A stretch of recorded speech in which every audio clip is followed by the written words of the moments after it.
ढूंढता फिरता हूं मैं एक बाल अपने आप को। आप ही गोया मुसाफिर, आप ही मंजिल हूं मैं। खोज किसकी है? किसी और की नहीं, अपनी ही। पाना किसे है?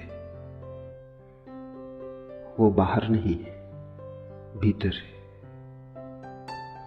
जिसे हम तलाश रहे हैं वो हमारा स्वभाव है। इसलिए यात्रा पद यात्रा नहीं, यात्रा आत्म यात्रा है। यात्रा किसी और तक पहुंचने की नहीं, यात्रा अपने तक ही पहुंचने की। जो मिला ही हुआ है उसके प्रति जागना है। संपदा खोजनी नहीं है, सिर्फ आंख खोलनी है। ढूंढता फिरता हूं एक बाल अपने आप को। आप ही गोया मुसाफिर, आप ही मंजिल हूं मैं। यात्री भी तुम ही हो, यात्रा भी तुम ही हो, यात्रा का लक्ष्य और गंतव्य भी तुम ही हो।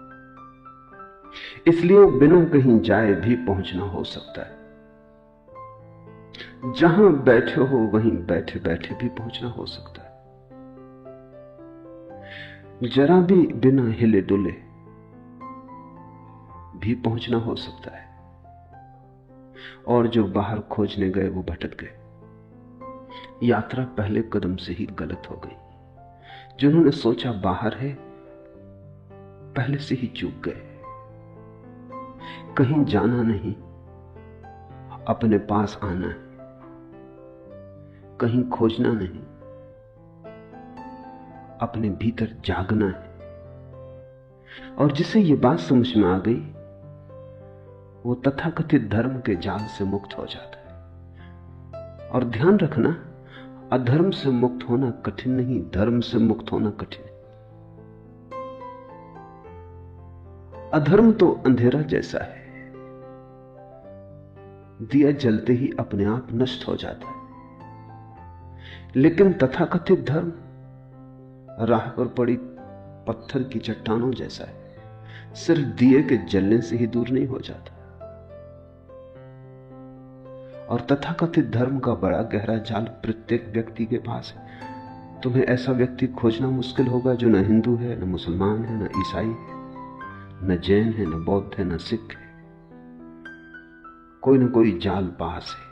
खालिस आदमी खोजना मुश्किल है, और खालिस आदमी ही स्वयं तक आ सकता है। जिसे तुमने धर्म समझा है वो तुम्हारे बाजार का ही हिस्सा है, और जिसे तुमने मंदिर समझा है वो परमात्मा के नाम की दुकान है। कुछ दिन पहले मैं एक कहानी पढ़ता था। एक गांव में एक महाकंजूस था, यहूदी या कहीं मारवाड़ी। उसने कभी एक पैसा दान न दिया। गांव में भिखारी भी उसके घर की तरफ नहीं जाते थे। अगर कोई नया भिखारी उसके घर की तरफ जाता तो लोग समझ जाते कि नया भिखारी।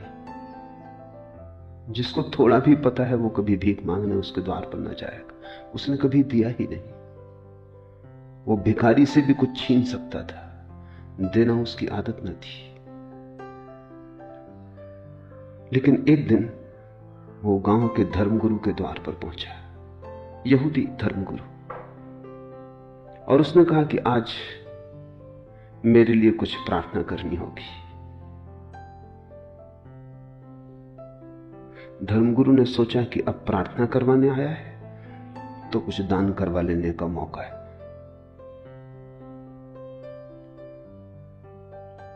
लेकिन यहूदी कंजूस भी सोच विचार के ही आया था।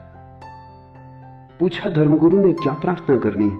उस कंजूस ने कहा कि मेरी पत्नी बीमार पड़ी है, मर जाए, ये प्रार्थना करनी। धर्मगुरु ने कहा दान क्या दोगे? उस कंजूस ने कहा कि जीवन अगर मांगता तब तो दान मांगना उचित भी था। मौत मांग रहा हूं, इसके लिए भी दान देना पड़े। कुछ तो संकोच करो। वो मौत मांगते संकोच नहीं कर रहा है। कुछ तो थोड़ा ख्याल करो, कुछ तो दया करो। धर्मगुरु ने देखा कि इतना आसान नहीं है मामला। उसने कहा कुछ भी हो, मौत हो कि जीवन हो, प्रार्थना तो तभी हम करेंगे जब कुछ दान हो। उसने कहा अच्छा 1 रुपया दे देंगे। बहुत धर्मगुरु ने जोर डाला तो उसने कहा 2 रुपया दे देंगे। ऐसे कुछ बात बनती ना दिखी तो धर्मगुरु ने कहा सुनो, मौत की प्रार्थना की नहीं जा सकती। कोई उल्लेख ही नहीं है शास्त्र में कि किसी की मौत के लिए प्रार्थना कभी की गई हो। परमात्मा से लोग जीवन की प्रार्थना करते हैं, मौत की नहीं। तो मुझे क्षमा करो, ये काम मुझसे ना हो सकेगा। धर्मगुरु ने कहा छोड़ो भी ये बातें कानूनी, 5 रुपए दे सकता हूं। धर्मगुरु बोला कि नहीं, ये हो ही नहीं सकता, प्रार्थना तो जीवन की ही हो सकती है। लेकिन एक तरकीब तुम्हें मैं बता देता हूं, क्योंकि कानून में सब जगह तरकीब तो होती ही है। शास्त्रों में ऐसा कहा है कि अगर कोई आदमी मंदिर को दान का वचन दे और 3 महीने के भीतर दान न दे तो उसकी पत्नी मर जाती, दंड स्वरूप। तो तुम दान की घोषणा कर दो, देने की तो कोई जरूरत ही नहीं है, पत्नी 3 महीने के भीतर मर जाएगी। तो उस महाकंजूस ने कहा जब देना ही नहीं है तो उसने कहा तब ठीक है, तब 1 लाख रुपया दान दे देंगे। जब देना ही नहीं है, धर्मगुरु ने कहा जब देना ही नहीं तो क्या लाख, क्या 10 लाख, अरे 10 लाख ही कह दो। थोड़ा सा खुशाया, क्योंकि कल्पना में भी देना कष्टकर मालूम होता है। उसने कहा 10 लाख ज्यादा हो जाएंगे। पर धर्मगुरु ने कहा जब देना ही नहीं है तो जैसा 1 वैसा 10 लाख। वो बड़े बेमन से राजी हुआ, लौट गया घर। पत्नी मरी तो नहीं, बीमार थी, ठीक हो गई।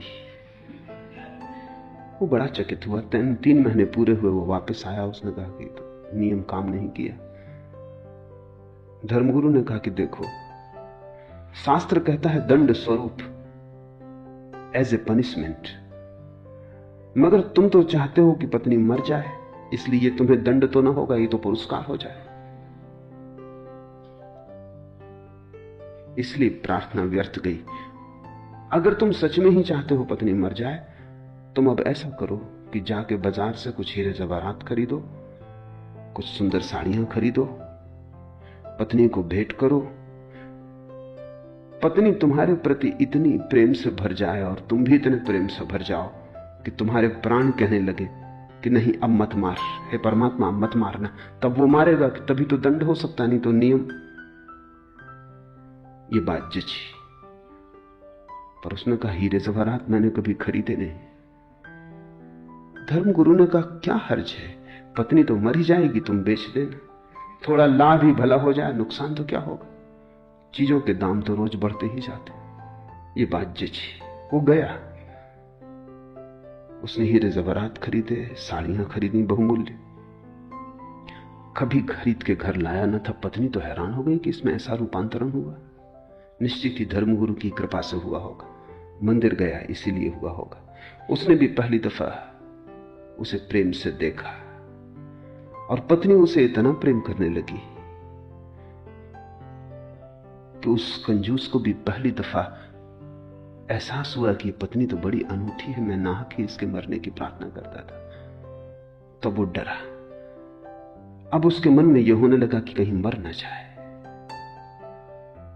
और 3 महीने करीब होने के पास आ रहे थे और पत्नी बीमार पड़ गई।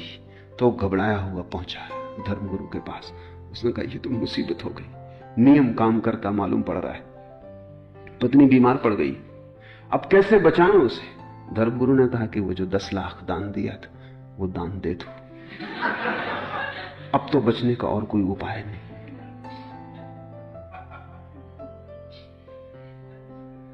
जिनको तुम मंदिर कह रहे हो वो तुम्हारे ही दुकान के आसपास बड़ी दुकानें हैं, वहां भी व्यापार के वही नियम काम कर रहे हैं। धर्मगुरु तुम्हारे तुमसे भिन्न नहीं, हो भी नहीं सकते। नहीं तो तुम्हारे धर्मगुरु कैसे होंगे? तुम्हारे धर्मगुरु होने के लिए तुम्हारे जैसा ही होना जरूरी है। तुम्हारा ही गणित, तुम्हारा ही हिसाब, तुम्हारे ही मन का व्यवसाय, तुम्हारा मंदिर तुम्हारे जैसा है। ध्यान रखना, तुम्हारा मंदिर तुम्हारा है, परमात्मा का नहीं। तुमने ही बनाया है और तुमने जो मूर्ति स्थापित की है वो तुम्हारी ही मूर्ति होगी। परमात्मा की तो मूर्ति का तुम्हें पता भी कहां है। और तुम जिस मूर्ति के सामने झुके हो वो अपनी ही धारणाओं के सामने झुकना है। परमात्मा की कोई मूर्ति बनानी जरूरी नहीं, क्योंकि वो तो तुम में मूर्तिमान हुआ है। तुम्हें कहीं बाहर झुकने का सवाल नहीं, भीतर झुकने की कला आ जाए। ध्यान रखना, किसी के सामने भी झुकने का सवाल नहीं है, बस झुकने की कला आ जाए। झुकना तुम्हारा स्वभाव बन जाए। जिस दिन भी तुम भीतर झुकोगे, तुम पाओगे मंदिर के सामने खड़े हो। जिस दिन भी भीतर तुम्हारी अकल टूटेगी, अहंकार गिरेगा, तुम पाओगे ये चिन्ह में मंदिर तो सदा से भीतर था। मैं मृण में मंदिरों में खोजता था, आदमी के बनाए घरों में पुकार रहा था, और जिसे मैं खोज रहा था वो मेरे भीतर सदा मौजूद था। ढूंढता फिरता हूं एक बाल अपने आप को, आप ही गोया मुसाफिर, आप ही मंजिल हूं मैं। तुम ही हो भगवान और तुम ही हो भक्त, तुम ही हो पूजा, पुजारी, पूज्य। और जब तक तुम्हें यह बात स्मरण ना आ जाए तब तक तुम भटकते ही रहोगे। इसलिए बुद्ध न तो परमात्मा की बात करते हैं, न प्रार्थना की बात करते हैं, बुद्ध केवल ध्यान की बात करते हैं। अब प्रमाद में मत लगे रहो, काम रति का गुणगान मत करो। प्रमाद रहित व ध्यान में लगा पुरुष विपुल सुख को प्राप्त होता है। एक एक शब्द समझ लेने जैसा है। प्रमाद में मत लगे रहो। जैसे तुम जी रहे हो वो जीवन प्रमाद का है। प्रमाद का अर्थात मूर्छा का, वो जीवन तंद्रा का है। कभी कभी तुम भी जागते हो तो तुम्हें भी लगता है तुम व्यर्थ ही जी रहे हो। ऐसा आदमी खोजना मुश्किल है जिसे कभी कभी झलक ना आती हो कि मैं क्या व्यर्थ जी रहा हूं। किसी दिन सुबह उठ के ऐसा लगता हो क्या सार है इसमें। रोज उठता हूं, रोज जागता हूं, दौड़ता हूं, बाजार है, दौड़ धूप है, आपाधापी है, कमाना है, सांझ फिर सो जाना है, फिर सुबह उठाना। सुबह होती, शाम होती, उम्र यूं ही तमाम होती, लेकिन किस लिए?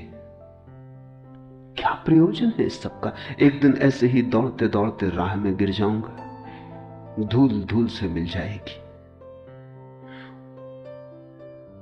क्या परिणाम होगा इस सब यात्रा का? और तुम कोई पहले नहीं हो। तुम जिस धूल पर चल रहे हो वो न मालूम कितने लोगों को अपने में समा चुकी। तुम जिसे रास्ता कहते हो वहां कितने लोगों का मरघट नहीं बन गया है। थोड़े गौर से अपनी चारों तरफ देखो तो दिखाई पड़ेगा आग बुझी हुई इधर, टूटी हुई तनाव उधर। क्या खबर इस मुकाम से गुजरे हैं कितने कारवां। जरा गौर से देखो अपने चारों तरफ, आग बुझी हुई इधर, टूटी हुई तनाव उधर। कितने खंडर पड़े। कहीं आग बुझी पड़ी जैसे किसी ने कभी जल्दी थोड़े ही समय पहले रोटी बनाई हो। चीजें टूटी फूटी पड़ी हैं। कोई गुजरा है। क्या खबर इस मुकाम से गुजरे हैं कितने कारवां। कितने लोग, कितने यात्री इस मुकाम से गुजर चुके और खो गए। उनका कोई चिन्ह भी खोजे नहीं मिलता। ऐसे ही तुम भी खो जाओगे। ये बोध सभी को कभी ना कभी पकड़ लेता है, लेकिन तुम इसे झुठला देते हो। तुम अपने को संभाल लेते हो। तुम्हारा संभालने का मतलब क्या है?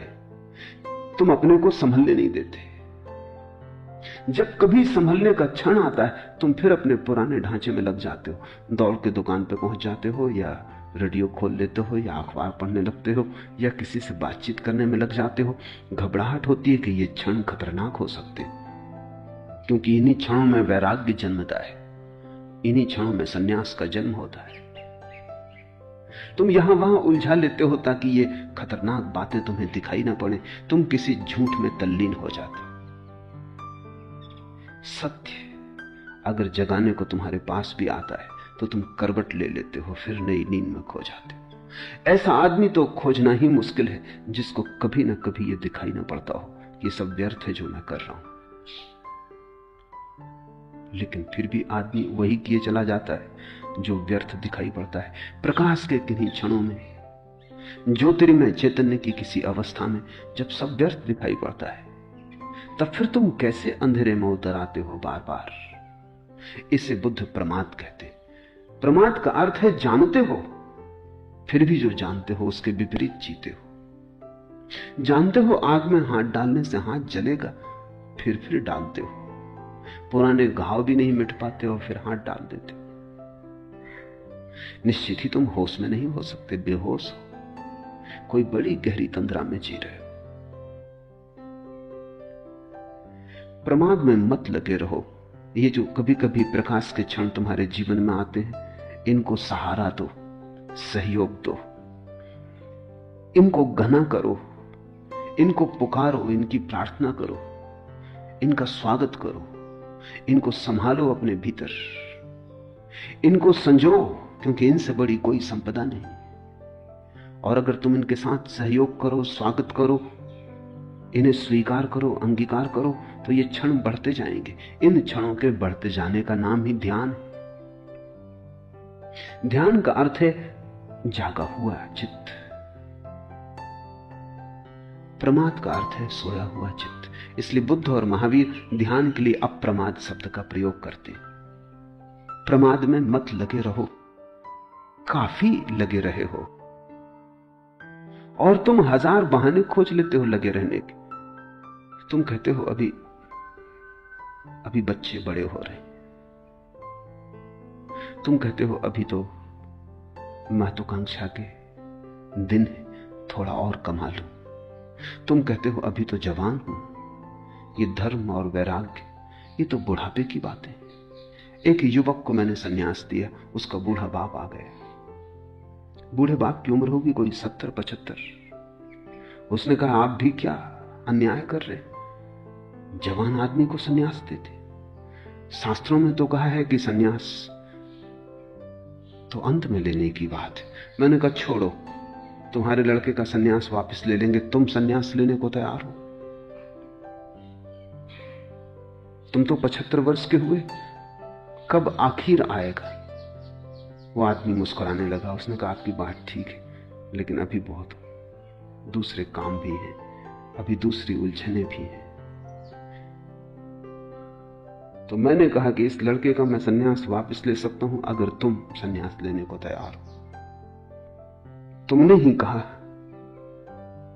मगर वो आदमी सिर्फ तर्क दे रहा था लड़के को संन्यास से बचाने को, खुद संन्यास लेने के लिए वो तर्क काम का नहीं था। लोग जवान रहते हैं तब कहते हैं अभी तो जवान है, और जब बूढ़े हो जाते हैं तब वो कहते हैं अब तो बूढ़े हो गए। जब कश्ती साबितो सालिम थी, साहिल की तमन्ना किसको थी? अब ऐसी शिकस्ता कश्ती पर साहिल की तमन्ना कौन करे? जब नाव जवान थी, जब कश्ती साबितो सालिम थी, साहिल की तमन्ना किसको थी? तब कौन फिक्र करता था किनारे की, कौन आकांक्षा करता था किनारे की? तब तो तूफानों से जूझ लेने का मन था। जब कश्ती साबितो सालिम थी, साहिल की तमन्ना किसको थी? अब ऐसी शिकस्ता कश्ती पर, अब बुढ़ापा आ गया, अब नाव जरा जीर्ण हो गई, अब ऐसी शिकस्ता कश्ती पर साहिल की तमन्ना कौन करे?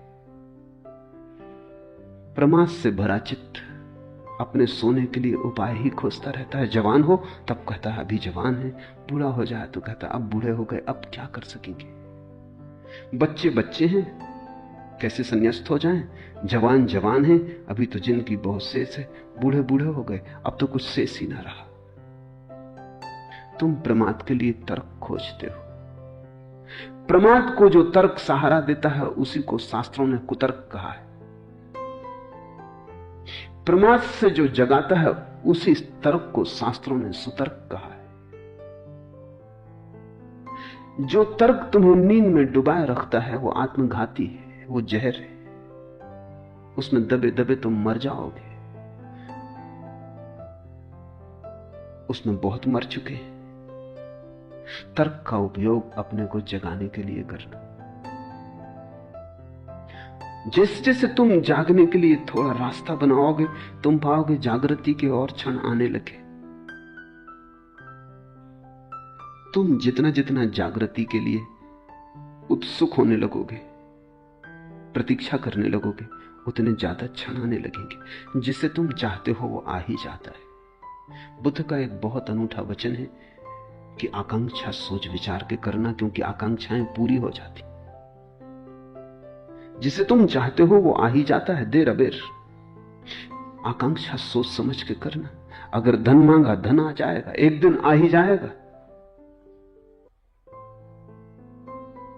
अगर पद मांगा, पद आ जाएगा, एक दिन आ ही जाएगा। क्योंकि आदमी जो चाहता है धीरे धीरे उस तरफ खिंचता चला जाता है। जिसकी आकांक्षा होती है उसका प्रयास भी होने लगता है। जिसका प्रयास होता है उसकी प्राप्ति भी होने लगती है।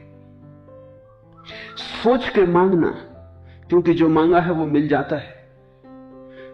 विचार के मांगना, नहीं तो पछताओगे, नहीं तो रोओगे। क्योंकि इतने दिन मांगने में गए, इतने दिन जो मांगा उसको इकट्ठा करने में गए, अब वो मिल गया और कुछ भी नहीं मिला, कुछ और मांग लिया होता। प्रमाद में मत लगे रहो। पूरी जिंदगी, जिसे तुम जिंदगी कहते हो, एक गहरी नींद है जिसमें तुम करते बहुत हो, होता कुछ भी नहीं, चलते बहुत हो, पहुंचते कहीं भी नहीं, जिसमें तुम सिर्फ मरते हो, जीते नहीं। कामरति का मत गुणगान करो, मत गुणगान करो वासना का। क्योंकि जितना तुम गुणगान करते हो, अपने ही गुणगान से प्रभावित होते चले जाते हो। आदमी आत्मसम्मोहन में गिरता है। तुमने कभी सोचा, तुम जिस चीज का गुणगान करते हो वही चीज तुम्हारे मन में समाने लगती। गुणगान तुम्हारा ही तुम ही को प्रभावित कर जाता है। बुद्ध और महावीर दोनों ने कहा है, काम कथा मत सुनो। लेकिन काम कथा ही लोग देखते हैं, सुनते हैं। फिल्म हो कि रेडियो हो कि किताब हो कि उपन्यास हो कि कविता हो, लोग काम कथा ही सुनते और पढ़ते हैं।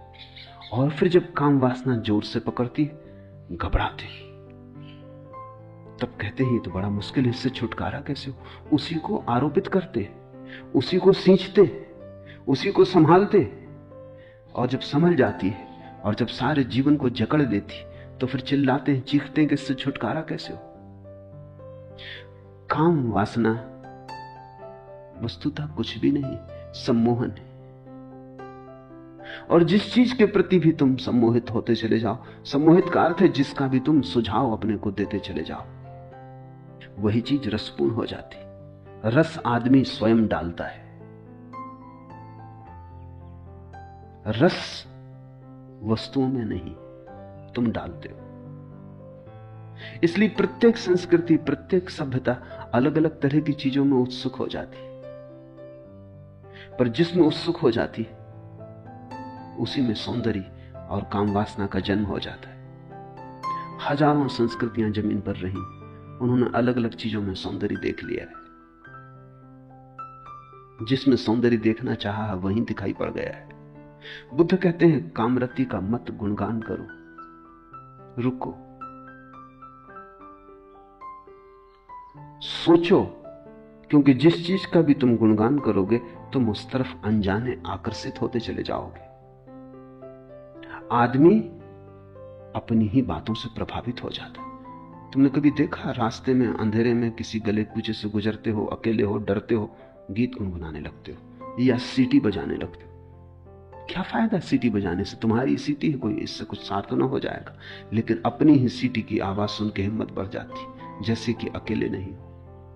गाना गुनगुनाने लगते हो, अपने ही गाने की गर्मी शरीर में आ जाती, लगता है जैसे अकेले नहीं हो।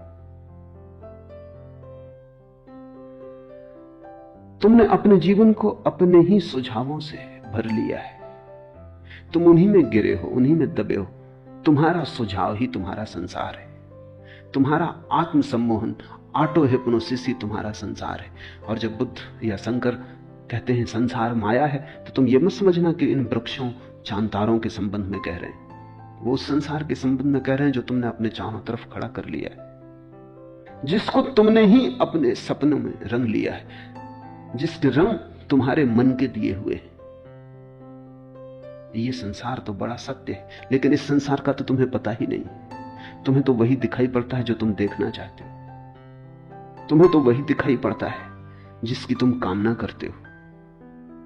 पूरी मनुष्य जाति कामरति के गुणगान में पागल हुई जा रही। तुम्हारे कवि 100 में से 99% काम वासना का गुणगान करते, तुम्हारे उपन्यासकार काम वासना के शास्त्र लिखते, तुम्हारे फिल्म निर्माता काम वासना की फिल्में बनाते। हर चीज काम वासना के आसपास घूम रही। अगर कार भी बेचनी हो तो एक नग्न स्त्री को या सुंदर स्त्री को उसके पास खड़ा करना पड़ता। कार नहीं बिकती, सुंदर स्त्री बिकती। कुछ भी बेचना हो, दंत मंजन बेचना हो कि टूथपेस्ट बेचना हो, तो एक स्त्री के हंसते हुए दांत दिखाई पड़ने चाहिए, वो दांत बिकते। कुछ भी, छोटी सी चीज से लेकर बड़ी चीज तक, सारे बाजार में काम वासना बिकती। और फिर तुम राम को पाना चाहते हो, मुश्किल में पड़ जाते हो, अपना ही दलदल खड़ा कर लेते हो, उसमें खुद ही उलझ गए हो। बुद्ध कहते हैं कामरति का मत गुणगान करो, क्योंकि वो गुणगान तुम्हें सुलाएगा, वो लौरी बन जाएगा और तुम प्रमाद में डूब जाओगे। अगर गुणगान ही करना है तो निर्वाण का करो, मोक्ष की चर्चा करो।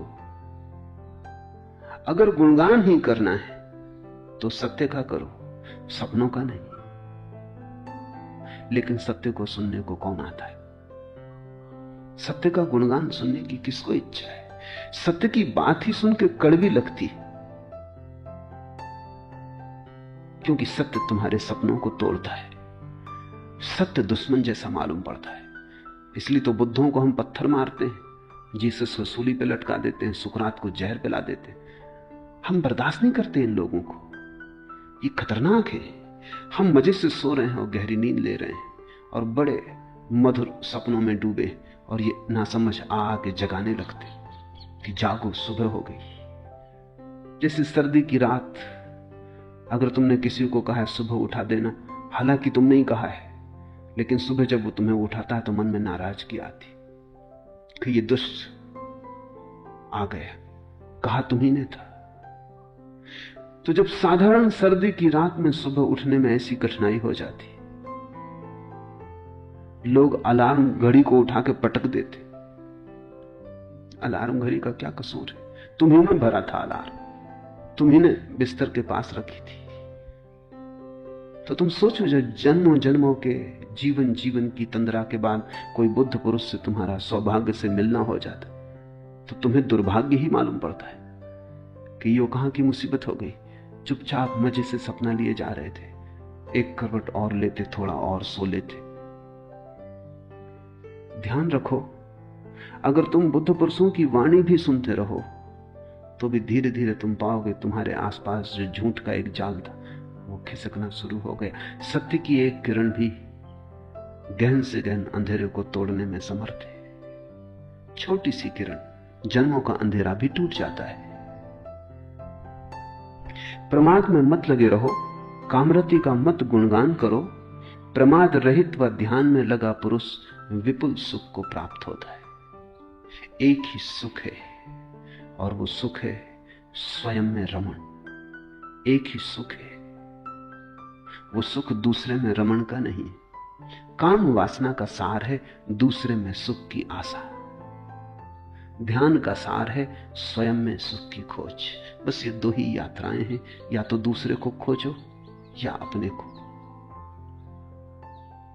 जिसने दूसरे को खोजा वो अपने को न खोज पाया, जिसने अपने को खोजा उसे दूसरे की खोज की जरूरत ही ना रही। जिसने अपने को पा लिया उसने सब पा लिया। एक सूफी फकीर हुआ बहाउद्दीन, उसकी बड़ी ख्याति थी, उसके शब्द बड़े गहरे थे। उसका व्यक्तित्व बड़ा अनूठा था। दूर दूर से लोग यात्रा करके उसके पास आते, लेकिन सभी ठीक कारणों से आते थे ऐसा नहीं, क्योंकि कारण तो तुम्हारे भीतर होता है। एक आदमी उसके पास इसलिए आ गया था और शिष्य हो गया था कि कैसे मैं भी इतना प्रभावशाली हो जाऊं जैसा बहाउद्दीन। बहाउद्दीन ने उसे देखते ही कहा कि तुम गलत कारण से सही जगह आ गए। उस आदमी ने कहा, क्या मतलब? बहाउद्दीन ने कहा कि तुम अपने को बदलने नहीं आए हो, अपने को सजाने आ गए हो, और तुम मेरे पास ध्यान करने नहीं आए हो। तुम्हारी उत्सुकता अभी भी पर में, तुम दूसरों को प्रभावित करना चाहते हो, और यही तो ध्यान के विरोध में।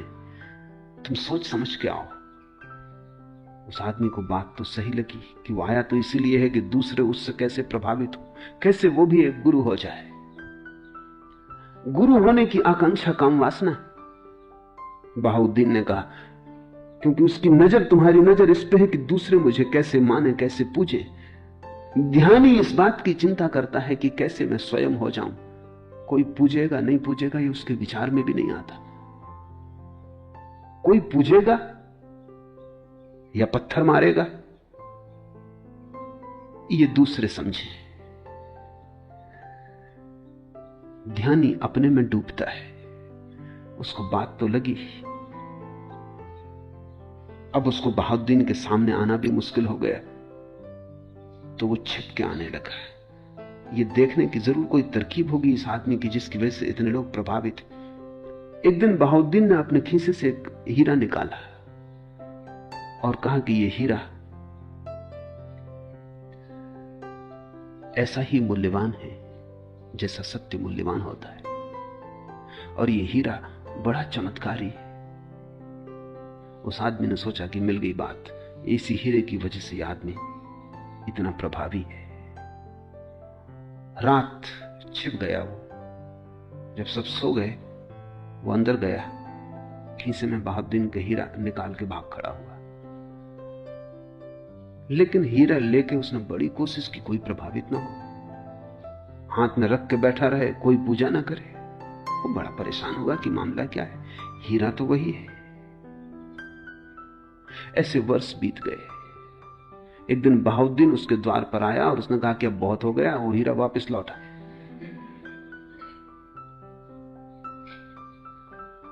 उस आदमी ने कहा, लेकिन मैं इसी हीरे के बल बड़ा प्रभाव पैदा करने की कोशिश कर रहा हूं, कोई प्रभावित ही नहीं होता, मामला क्या है? बहाउद्दीन ने कहा, जब तक तू हीरा न हो जाए तब तक तेरे हाथ में आया हीरा भी पत्थर हो जाए, और तू अगर हीरा हो गया तो तेरे हाथ में आया हुआ पत्थर भी हीरा हो जाता है। तू कब तक बाहर की चीजों में परेशान रहेगा? इस हीरे में कुछ भी नहीं रखा है, तू इसे वापस लौटा दे।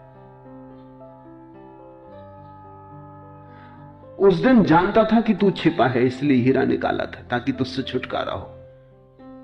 जब तू रात निकाल के ले गया जेब से, तब भी मैं जागा था, क्योंकि योगी कहीं सोता है। इसलिए तो मुझे पता है कि हीरा कहां है, और तूने अब काफी दिन प्रयोग कर लिया, अब लौटा दे। और अब तो समझ, बाहर से नजर को भीतर हटा। हीरा मांगने नहीं आया हूं, तुझे बुलाने आया हूं कि अब तुझ में अकल आ जानी चाहिए। जीवन के दो ही ढंग हैं, या तो बाहर का हीरा या भीतर का हीरा। जीवन के दो ही मार्ग हैं, या तो तुम भिखारी की तरह खोजते रहो हाथ फैलाकर भिक्षा पात्र लिए, या तुम सम्राट हो जाओ, अपने भीतर झांको।